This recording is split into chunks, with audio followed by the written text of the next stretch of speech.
Hey Sammy fam, I came across these just freaking adorable little buns. They're so soft and squishy. And so I decided I have to have some kind of slider. So we'll get back to these in a second, but let's prep our ingredients. I have a pound of store-bought roast beef right here from the deli, fresh sliced, but I always find that this kind of beef is usually a touch dry and, under seasoned. It's just a little meh. So first thing, we're gonna hit it with fish sauce.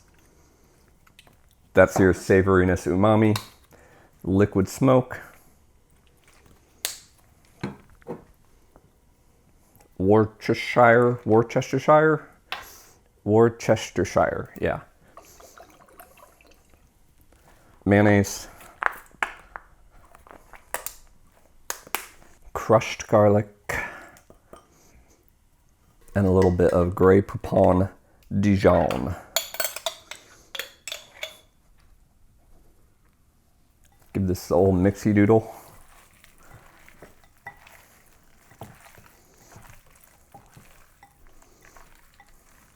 Kitty, don't eat my glasses.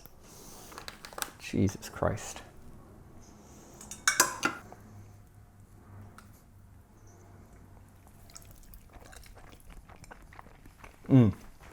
Much better. Now that our beef is ready, we can start assembling this. Rip this up to make it easy to eat. I like that this does not look overcooked. This is definitely a Sammy boy amount of red in the meat, which is nice when you're going to be heating it up again. You don't want it to get just super duper overcooked because it was already cooked fully. On top of that, we're going to grate some pepper. We're going to crack some pepper, grind some pepper, grate some pepper. That would be ludicrous and extremely hard to do. Then we have our secret ingredient here. These are caramelized onions that were cooked with butter, beef stock, and our friend Henny.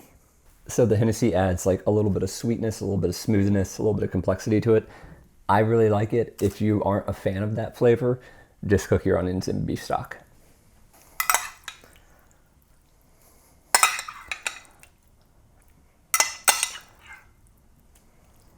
And finally, we have a 3-cheese blend: cheddar, Gruyere, and mozzarella.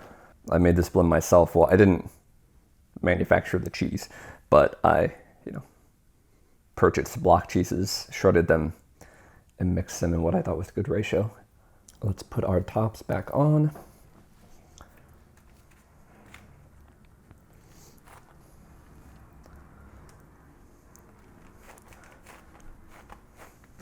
I'm gonna tint this so it won't burn the top.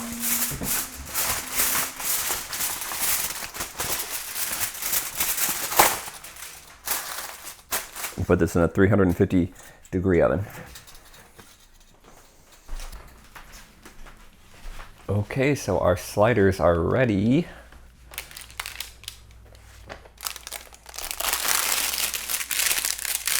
That's why I love parchment paper. And to be clear, these cooked for 20 minutes, 10 minutes with the foil on top, 10 minutes with the foil off the top, so they get a little bit of a crisp. I'm so excited.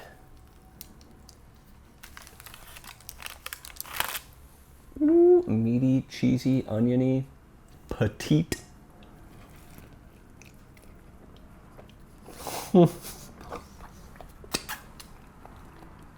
The balance of flavors is literal perfection.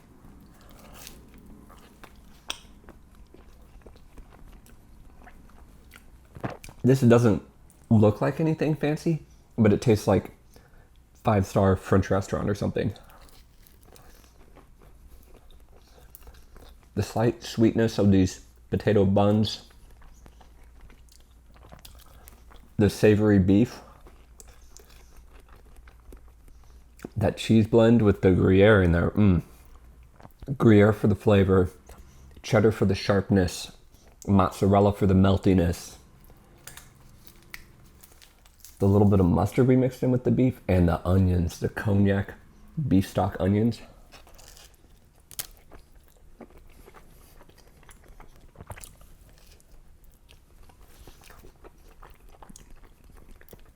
If you brought this to a party, you'd be everyone's favorite person. It's a perfect sharing food, or it's a perfect one hungry boy food, or girl, or they, them, or whatever. I don't care. Look at that. Look at those beef curtains.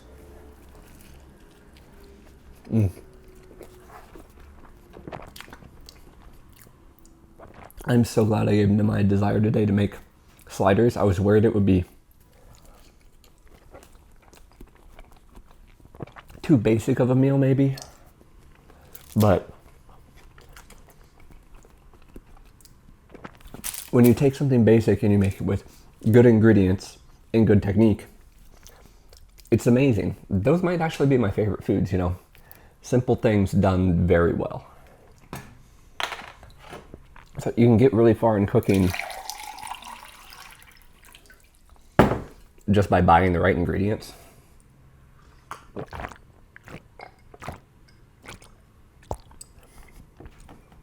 And I pride myself on having taken the time in my life and indulging myself in going through and trying lots of foods, lots of ingredients, lots of different versions of things, of cheeses, of meats, and figuring out the flavors that work together, the brands I can trust, things like that, and wow. It all comes together. Speaking of trust, do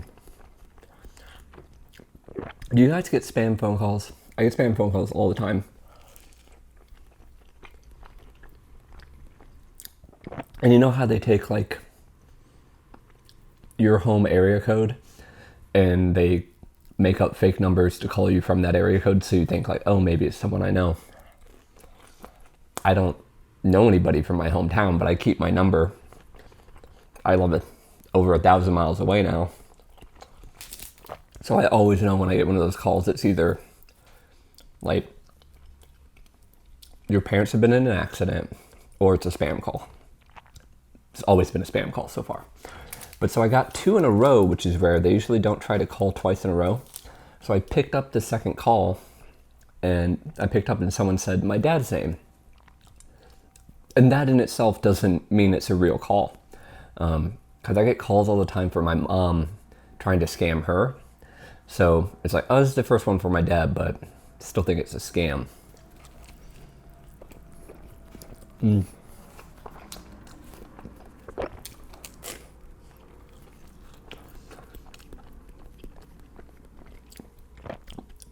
But I just say wrong number and I hang up the phone real fast, and I'm like, wait a second, let me look up this number.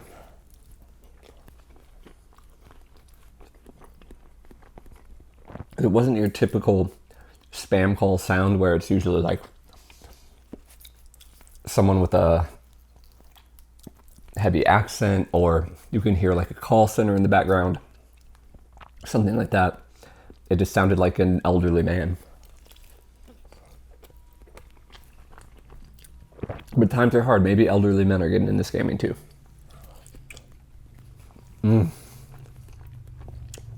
So I look up this number,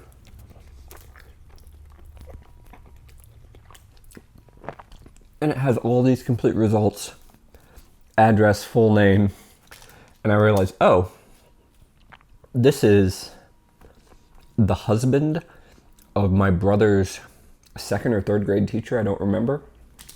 Like, that's weird. I small town, they're probably all friends. I have no idea how he got my number instead of my father's. But, so I immediately text my dad. I'm like, oh.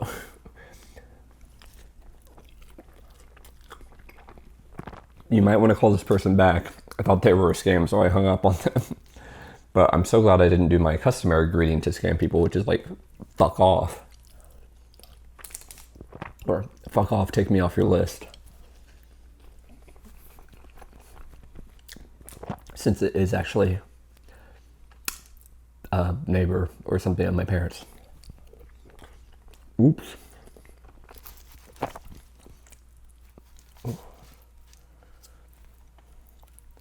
It's crazy though that, like, I don't know, growing up as a millennial, I feel like you're just used to everything being a scam.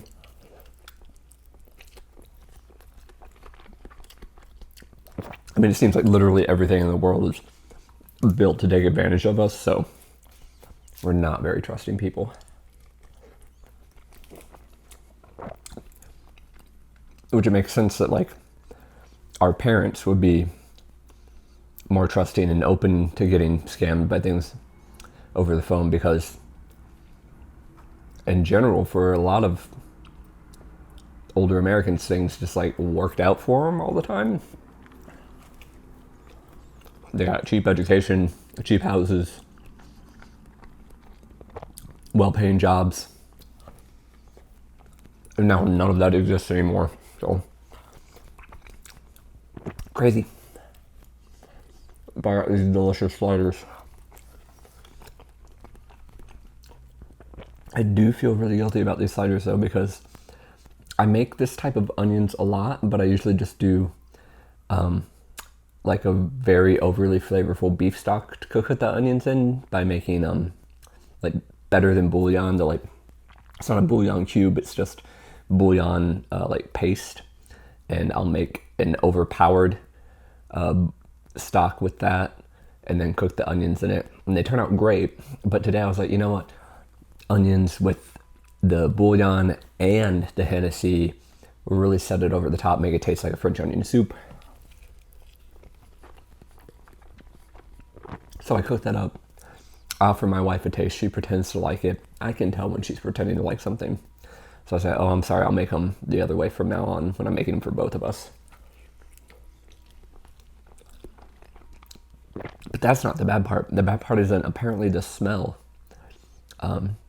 fills our apartment. I barely notice it. To me, it just smells kind of like French restaurant-y in here, with the beef and the onion. But to her, it was intolerable, and I almost made her throw up, and I feel so bad about it.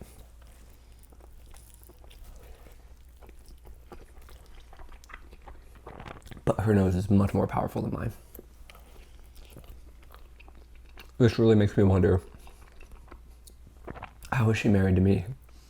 A person who walks 20 miles a day, has super stinky feet, on his days off filming, eats tons of fiber so that I stay healthy, but it also results in, you know, juicy farts. She's an amazing woman, truly. And even though I know she's probably not going to want any of these, I'm going to stop here eating half. I'm going to go offer this to her just to double check.